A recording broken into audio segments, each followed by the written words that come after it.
I love that you picked up on this one because out of those five, I feel that is one of the most valuable skill sets, maintaining a beginner's mind that will help facilitate deeper connection, that will help facilitate making a great first impression. Some people ask me, they're like, how do I become more likable?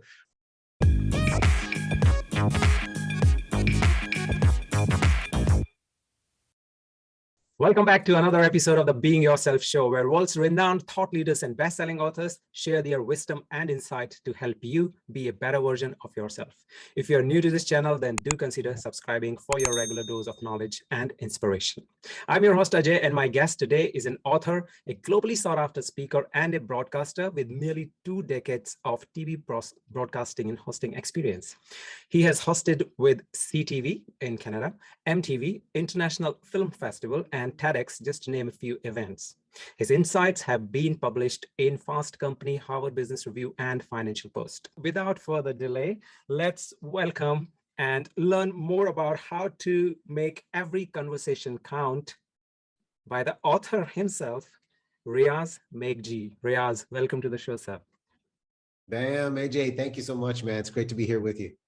Thank you very much. So first of all, I would like to know what inspired you to go into this broadcasting career and then writing a book about your learnings, because I don't know many broadcasters who are authors as well.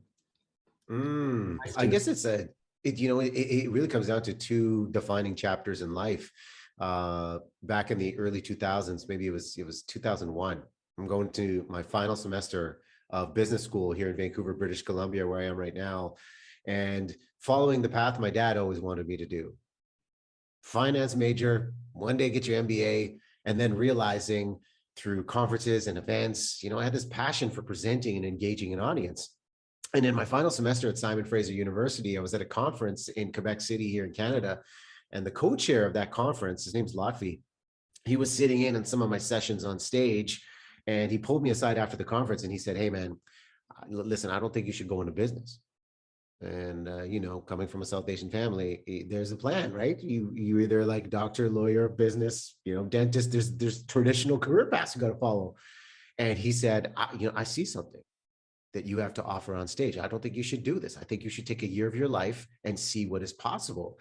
And the beauty of having a Lotfi in my life, or anybody watching this or listening, or having a mentor that sees something before you do and plants that seed, that's what happened in that conversation back in 2001, where I started looking at the opportunities of what is it that just lights me up? What is the fire behind all of this? And it was the notion of presenting in front of an audience, but not just presenting, giving them something to think about, changing the way they looked at life. And then I wanted it to be fun. So I started looking at opportunities in broadcasting and television, applied for every single internship that was possible. And one of the first gigs I had in broadcasting was handing out flyers at the corner of Robson and Burrard in downtown Vancouver for a top 10 video countdown show on MTV Canada. And through doing that alongside high school kids at the time, it was a gut check. It was a lesson in humility, but it was also a lesson in discipline. If this is the target I want to go after, you're going to have to check your ego. And I did that. And after a few months, the producers had said to me, hey, we like your attitude. We like your work ethic. We're going to give you a shot on camera. Because when I came in, I said, that's what I would love to do. And that's where this broadcast career started for 20 years. And then a fascination of interviewing people day after day, much like you do on this YouTube channel. The book came out of the fascination of the science of how and why we connect, and documenting these lessons that really successful people have shared over the years. So is that the reason you named your book Every Conversation Counts? Because one conversation actually changed your life, isn't it? Absolutely. Back in 2012, I was invited to do a TED Talk at TEDx SFU. So, it was like a homecoming back to the roots. And 3 days before I did that talk, a great friend of mine, Sam, had said, hey, I'm sure you've got some great stories from some of the interviews you've had and experiences you've had in your broadcasting career. But he said to me, what is the title of your talk? Like, what is the message you want to leave your audience with? And that moment, that question allowed me to really think about, okay, why is it I do what I do? And at the time, I was waking up at 3:30 in the morning to do a television morning show here in Vancouver. And I really asked myself, I'm like, why? What is the motivating factor behind this?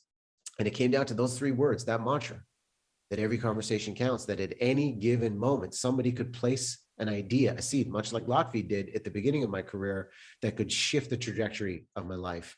And that talk, that title, really helped amplify the why, the motivation behind it all, and documenting the ideas that you've read in the book.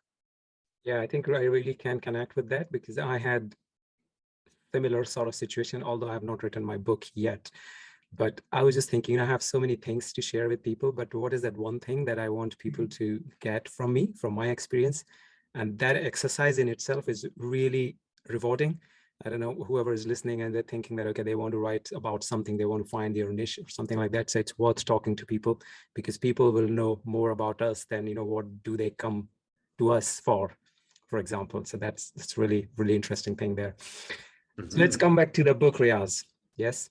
And inside your book, you have spoken about how to be a good listener, how to use your curiosity to create connections, and how to use your vulnerability, and so on. But before that, I think in the first chapter or somewhere, you cited a quote by somebody called, I think, Sebastian Junger, if I remember it correctly, in the book Tribe. And that was like, the beauty and tragedy of modern world is that it eliminates many situations that require people to demonstrate commitment to the collective good. And I was kind of got a little bit confused what exactly it means.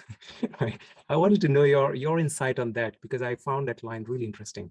What exactly are Yeah. you talking there, and what give some examples if possible? Yeah, I think what stands out when we talk about the collective good in the sense of community is that we're living in a culture of convenience. So it's easy to live in silos. It's easy to just live independently. I mean, look at touch points we have with ordering food. You use DoorDash and all these apps, aggregators out there. You don't have to go into the restaurant. You can live your life under this hood inside your own cave. And that quote really talks about it takes a crisis for us to come together. And if we look at the crisis of the pandemic, of how people have suffered, the pandemic was the unifier. I mean, uncertainty became our universal commonality where people came together. But outside of that, on a daily basis, if you're watching and listening to this and think, how did you show up? How did you interact with your community outside of a time of crisis? Do you know your neighbors? How often are you reaching out and seeing the people in your life? Are you being intentional and proactive with volunteering for organizations, collectively in your social groups?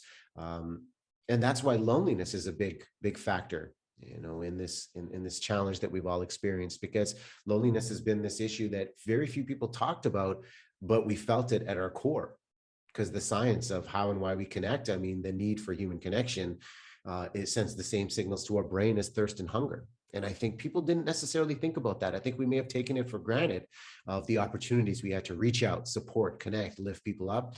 And now I think there's been this great revelation of what this really means to be there and support one another. And how is it going to change now in future? Because I mean, the minute you thought, oh, okay, the pandemic looks like it's going to be over, and then you have Omicron, right? So it looks like it's going to be forever. So we have to sort of redefine what loneliness is, and kind of add something to how do you advise people to deal with this? And I do agree with you that loneliness, as one of the example you cited in the book, is, I think it's as bad as smoking 15 cigarettes in a day or something like that, isn't it? Yeah, there's scientific research of the physical Yeah. impact of prolonged periods of loneliness, which is that perceived lack of meaningful social connection, Mm. could be the equivalent of smoking 15 cigarettes a day. I think the answer starts with the idea of intention. Mm. Intentional connection, intentional curiosity, intentional listening, intentional empathy.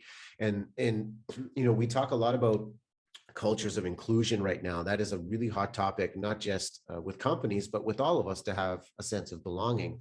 And one of the greatest, I think, takeaways of 2021 I've had with leaders is that if we are not intentionally inclusive, chances are we will be unintentionally exclusive. And that consistency and intention of how we show up, how we check in with people, especially in a hybrid reality where it's a guessing game.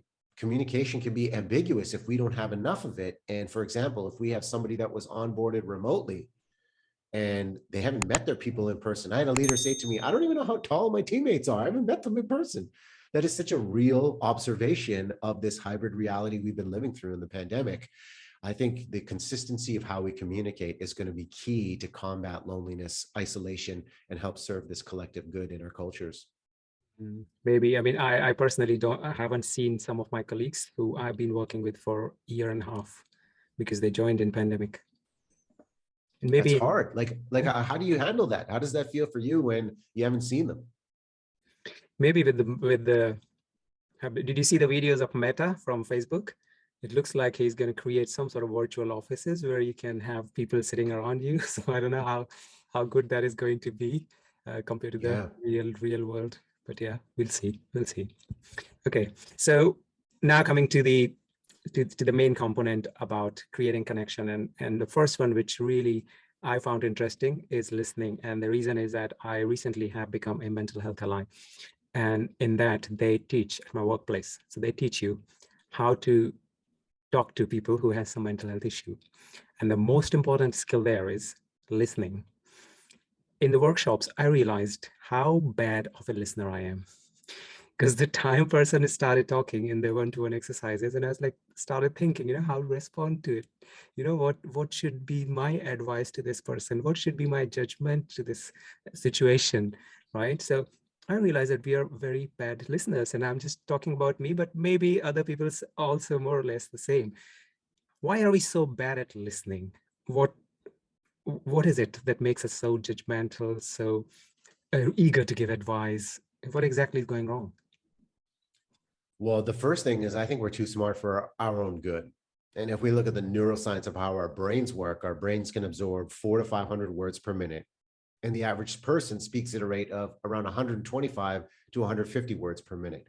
So in a simple mathematical scientific perspective, our brains are moving too fast. That's why we have the ability to multitask. That's why you could be talking to me and I could be looking at my phone right here and say, yeah, AJ, I got you. And then the emotional distractions that exist. And I think right now the emotional distractions are big in the sense of if the two of us disagree, I could get emotionally distracted and shut myself off where I stop listening altogether. And if we start looking at what are the distractions that are getting in the way in the first place, I believe that is the starting point, that reflective piece of what is getting in the way. And then once we have that awareness, start taking the action to pick off the distractions one by one to clear this mental space so you can completely give someone the gift of your undivided attention. And then the third component I would throw in is the sense of accountability. Have people in your life where you're saying, I'm working on this skill. Have you noticed a difference? How do you feel my presence is?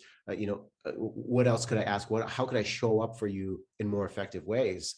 And that takes a lot of courage, one, to do it. That takes a lot of intention to understand what listening is. And I think, to answer that point you said of, why is that we jump in and give advice? There's this desire we have to fix things before we even feel them. And maybe that comes from a sense of belonging, the desire to serve. I believe it comes from a positive intention. But if we jump in too quick and try to solve the problem, the challenge is we could be solving the wrong problem altogether. And that person doesn't feel seen, heard, or acknowledged. It becomes so serious when if somebody's sharing something to do with their mental health, isn't it? Absolutely. Absolutely. I don't think they need to be fixed. I think they just need to be heard when it comes to a unique situation, like especially when it comes to mental health. In terms of the situations like this, like me and you talking, and we're doing an interview, and it's for the people who do interviews. When I'm talking to you and you're answering me a question, if I do not start thinking about my next question in that episode of question answers, right? Will it not make my Q&A as a kind of fully prepared and not going into the details of what you're telling? So I'm kind of trying to relate that to it because you're an interview expert. I think you will have a lot to share in this. How do you prepare yourself to respond or to ask your next question without losing your attention to the answer that you're listening to? Is that a clear question? You know what? I know exactly I feel like I know exactly the theme that you're going for here. The idea that I would offer up in this situation, because you want to keep the dialogue flowing, you want to think of your next question, is that the mentality I have is over prepared to improvise.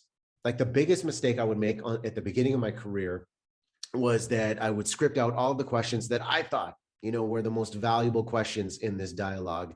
And when I would engage, I would then at the end of the interview think, okay, was this a successful conversation? Check, check, check. I asked all the questions that I had come up with. But then I slowly realized you can only research so much about a person. And there's so much depth that is missing that Google will not tell you. And one of the questions I would ask in the green room with any guest is, after I would exchange formalities, I would simply say, so what's on your mind? And I'd step back. And the answer, the first thing that comes out of their mouth tells me the priorities that are occupying that person's mental space. And then that would help me decide, are these questions that I had thought of good enough to serve this person? Or is there something even deeper? Is there something even better? Because preparation, no matter what the interview is, it could be an interview like this, it could be a job interview, it could be a big pitch that you're giving, that preparation is going to give you confidence. But our ability to improvise, listen, and lean into the moment when they give you something that you didn't expect, and then navigate that emotion, I think that is the difference maker, where somebody says, yes, they are listening. They're not just pulling from a list of questions they came up with when they watched a movie, read a book, read a blog. They are in this moment here with me. Yeah, that makes a lot of sense. And you go deep into explaining on how one can become a very good listener. And you actually give you kind of 5 ways to listen more deeply. And in that, I have a question on one of that. So those 5 are for our audience: to let go of assumption, listen for repetition, I think, and emotional intensity, listen with your eyes. And the one that caught my attention was maintain a beginner's mind. And that, again, I find so difficult. How can I maintain a beginner's mind? That means I don't know anything. I'm just there to listen. And that's so difficult to practically implement that. Any deep tips on that particular point? I love that you picked up on this one, because out of those 5, I feel that is one of the most valuable skill sets, maintaining a beginner's mind, that will help facilitate deeper connection, that will help facilitate making a great first impression. Some people ask me, they're like, how do I become more likable? I'm like, it's not about what you're going to say. It's about what you can ask. And that beginner's mind, in an expert's mind, there are limited possibilities, but in a beginner's, there are infinite options and opportunities. So one of the examples that I provide leaders with is, instead of trying to brainstorm for answers, if you're in a session or in a groupthink setup, brainstorm for questions and drive that curiosity. Because when people start shooting out answers, then you'll think, okay, well, that's good, I don't want to say anything. But if you say, I don't want any answers in this session, I just want straight questions, you have so many different points of curiosity and perspectives given people's backgrounds. And I think that is a powerful, powerful tool, where you think you understand a situation, but AJ, if you look at your life and the friends you have, and same vice versa, or somebody watching this, think about, what is something I can learn about my best friend that I've known for 20 years when we go out for dinner tonight. And that sets you up for, it's almost like a fun game you can play, and break out of the sense of complacency of, oh, we're just going to catch up, we're going to shoot the breeze, it's going to be surface level. But what is that sense of discovery before you dismiss what you could possibly learn and understand? Yeah. So, and then that's where the curiosity plays a big role. And I think that's why I'm now trying to connect the dots, and that's how your book flows. It starts from listening, and then it jumps onto curiosity. Yeah. Same as this conversation is going, surprisingly. So on that point, there was one thing that I caught up, which was you actually gave us 3 types of curiosities, which I never heard the words. One is like diversive, epistemic, I've never heard that word, and perceptual, right? And so first of all, thank you very much for drilling down, because it really makes people to differentiate, how you can be curious and use curiosity in creating connections and so on. So can you give us, for our audience's benefit, just give a very quick overview of these 3 types of curiosities and how you can use them to create personal connections? That's so good. I'm glad you picked up on this. I'm going to simplify all 3 and say, because people sometimes will forget terms, I think the most important point of curiosity is to be a great observationalist. Regardless of the term, is how, and this is what great comedians do.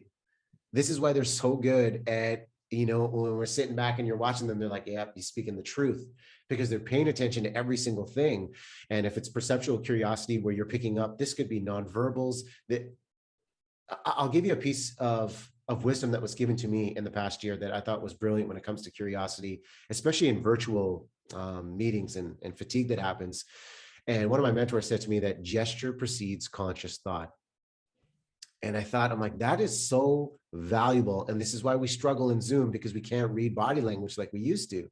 But if we are great observationalists, regardless of the type of curiosity that exists, that is where we're going to pick up on those subtle cues where you can truly understand what someone might be thinking, feeling, because there's always two conversations happening. One, physically. Two, what they're saying with their words. And if those two aren't aligned, chances are we're going to believe the nonverbal.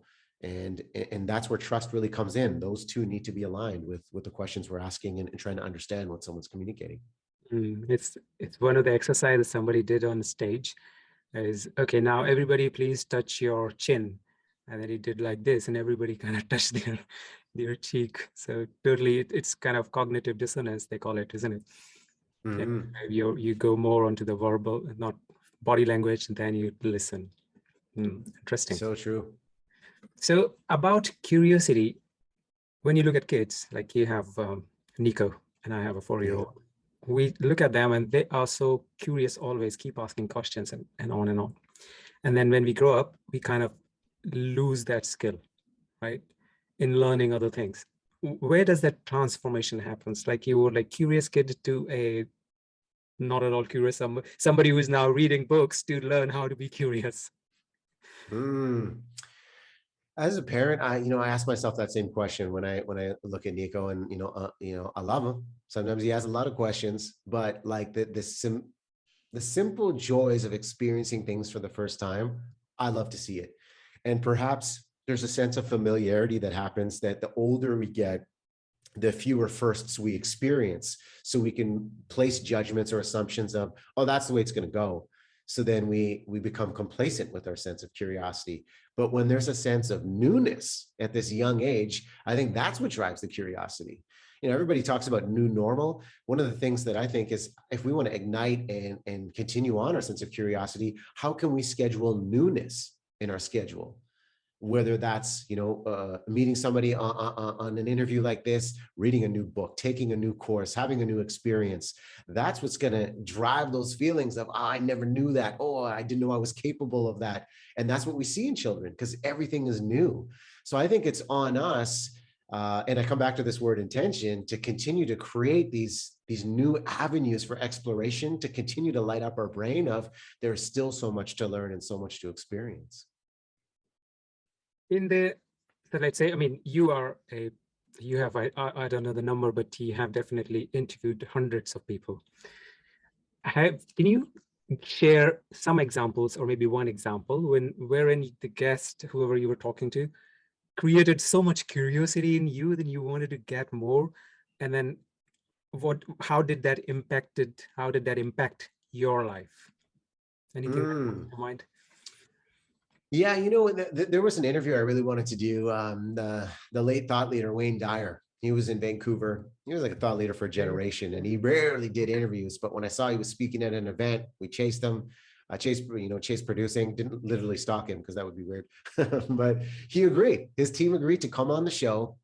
And it was the week of his 74th birthday. And there were so many questions about just like how to live life, how to live with joy, how to live with a sense of tranquility, fulfillment, because life can be this ongoing chase of what's next. How do I be productive? And it was the week of his 74th birthday. And I looked at Wayne and I said, man, if I'm lucky enough to make it to my 70s, like, I'm curious, like, how do you celebrate your birthday? And he looked at me and he kind of smiled and he said, well, that's easy. I just asked myself a question like I do on every birthday. And I said, well, what's the question? And he said, did I live 74 years or did I live the same year 74 times? And I remember when he dropped that to me, I was like, happy birthday to us, man. That is going to stick with me, because if you're listening to this or watching this and think, how are we living each year with intention? And are we just going through a cycle of repetition, which in the pandemic, that first year, everything felt the same. It was like this unsexy marathon of sameness. And that conversation with Wayne, I was so curious of like how he uses these ideas to create newness, to create excitement, to drive curiosity. I mean, he's been doing this work, or he had been doing the work for decades. So that was one of them, where it was a rich mind, and it was just, hey, let's get out of the way and see what Wayne can give us. I'm still thinking about that line. That is so profound. Yeah. Okay. So sometime when when you are, let's say you're an adult, so you're not a child. This child's curious questions could be very stupid, right? And when you're an adult, you think twice before you ask something. Yes, you don't want to be look like stupid. You don't want to be showing a lot of vulnerabilities also at the same time, right? It's not just about looking stupid, but also you have to, when you're asking a question and you may feel like you are sharing some sort of vulnerability while asking something personal. I can't really think of an example, but I don't know if you can understand what I'm saying. So my point is and I'm trying to ask you about vulnerability, which is another key component of creating connections. Where do you draw the line of, as there's a lot of good TED talks about vulnerability, use it and use it to create connection, use it for a lot of advantages, but where do you draw a line when to stop sharing your vulnerability, where it can backfire? How do you decide that? Because I really get confused myself when I am on a public speaking forum, for example. I don't know what examples I can share, what I cannot share, what I should share, what I should not share. How do you define, how do you draw that line? It's such a valuable tool, vulnerability, that almost became a buzzword where people would use it. And I'm glad you're making this distinction of how it can backfire. The way I approach it, if it's a one-on-one conversation or if I'm presenting, is establish credibility before vulnerability. I'll give you an example. And there's science behind this. This is a psychological term known as the pratfall effect, where if we haven't established excuse me, if we haven't established respect, or that we are the point of authority and have done the work and we're seen as this leader that people can be, you can rely on. I should say, if we've done that first, then when we have the courage to go first and reveal a piece of ourselves, that can be very powerful to draw somebody in. But if you're in a position where you're the unknown and people are questioning your competence to begin with, that so-called courageous reveal could backfire on you. Because if people are questioning your competence and then you give something that you feel is raw, and then they question you even more, that could create distance and be considered an overshare. So I think the starting point is really looking at the person you're in front of. How can you give them value, expertise, established authority and respect, and then go into the vulnerability piece, because they'll say, yes, okay, AJ's human too. All right, phew.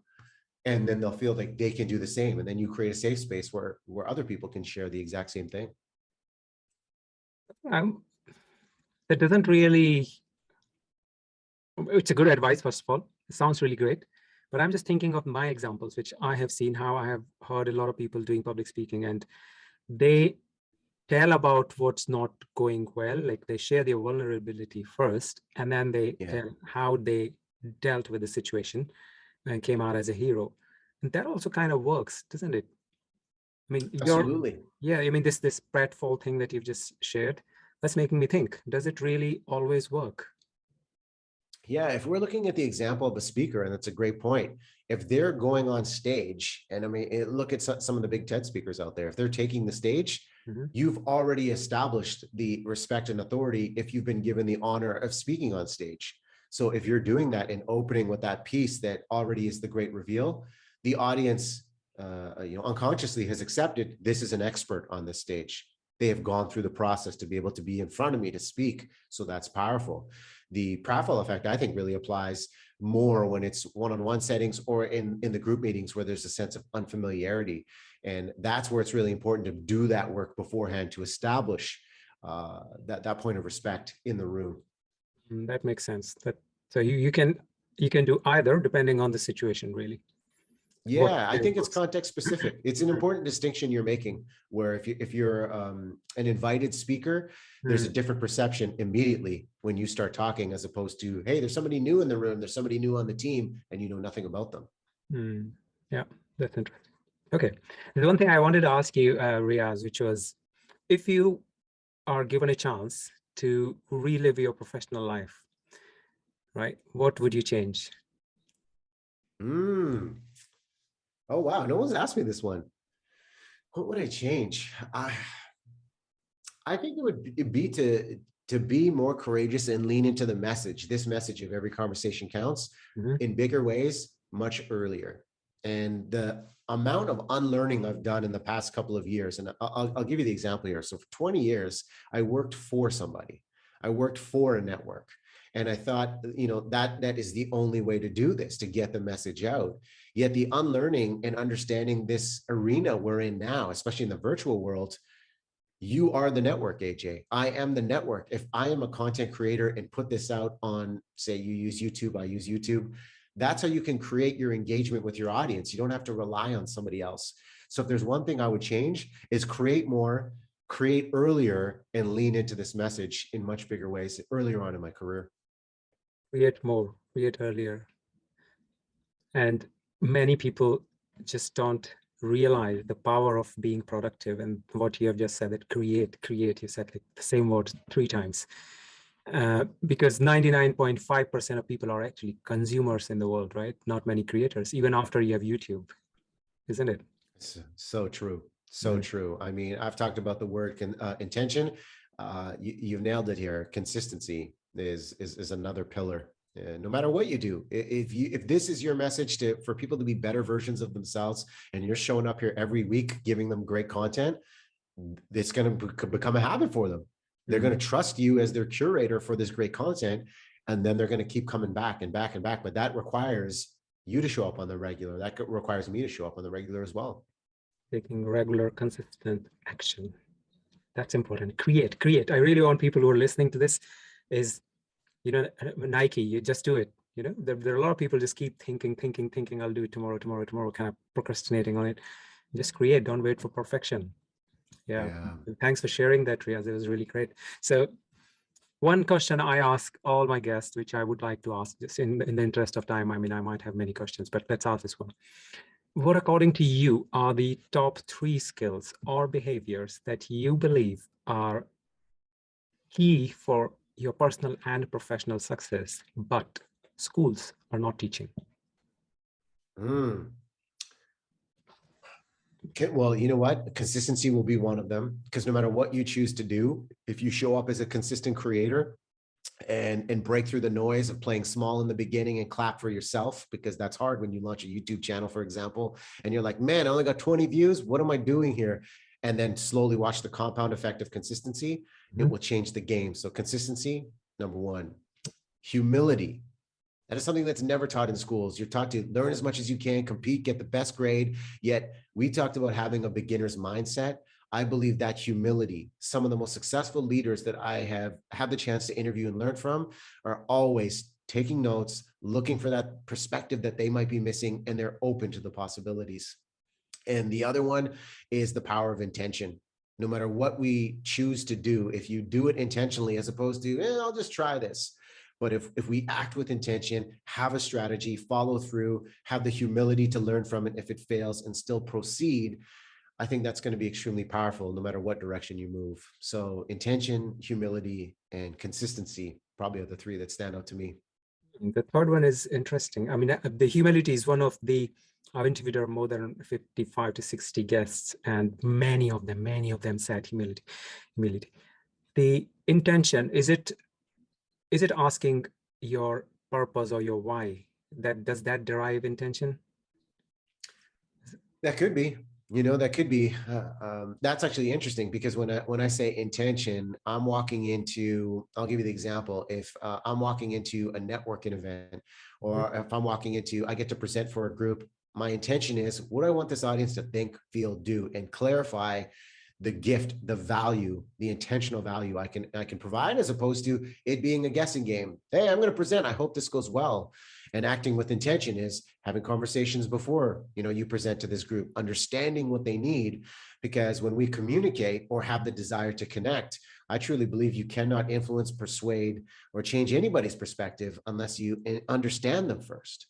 And that is intention of how we get curious to understand, what are your biggest pain points? What are your greatest needs? What is the value I could bring to this, and serve them intentionally in really clarifying that direction. That takes work, as opposed to just thinking, yeah, I think this content's good, I'll just present this. And that's a guessing game. Yeah. Thank you. Thanks for sharing it with the examples. And so now you have been a I would say, very experienced interviewer for media companies, and then you've written a book. Any guidance or any inspiring thought to the budding authors who have been thinking about writing their first book for so many days or years? Oh yeah, and I know you mentioned. I love the word you said. I haven't written my book yet. When this conversation started, one of the greatest things I took away from the writing process behind Every Conversation Counts was when I was getting in my head too much about it, and my editor said to me, "You cannot edit a blank page." Right. And before I overthink it or try to perfect the prose and the message, it's just start writing, and then come back to it, and then present it to somebody you trust. And having a good editor and coach.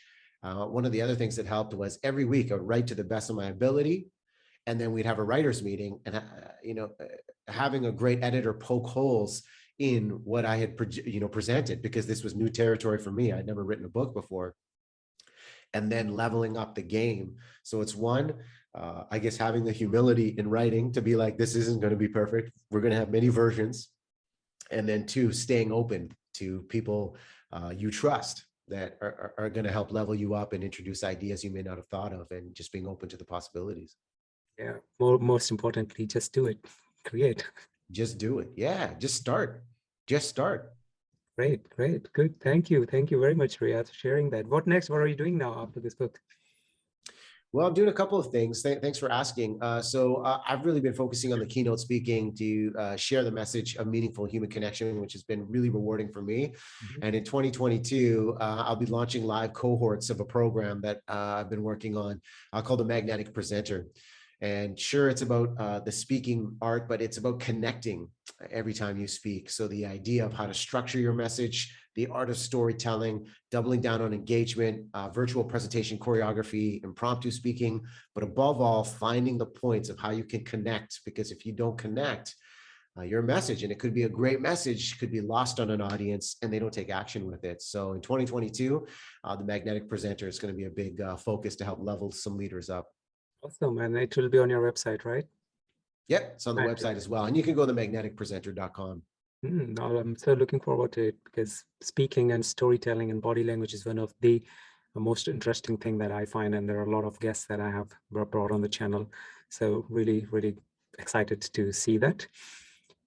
Okay, so I think thanks a lot for sharing so much of insight, Riaz. I mean, it's just the time that is stopping me, but really thankful that you have written this book. And for the people listening, it's a great book. It tells you 5 habits of human connection that build extraordinary relationship. And then Riaz also touched, because he wrote the book in pandemic, so he spoke about the virtual worlds, making connection in virtual worlds. There is one part of the book which is dedicated to that. So please do check out if you want. I'll put all the links and the YouTube channel link of Riaz also in the comment section below. Riaz, thank you very much for your time. I really appreciate it.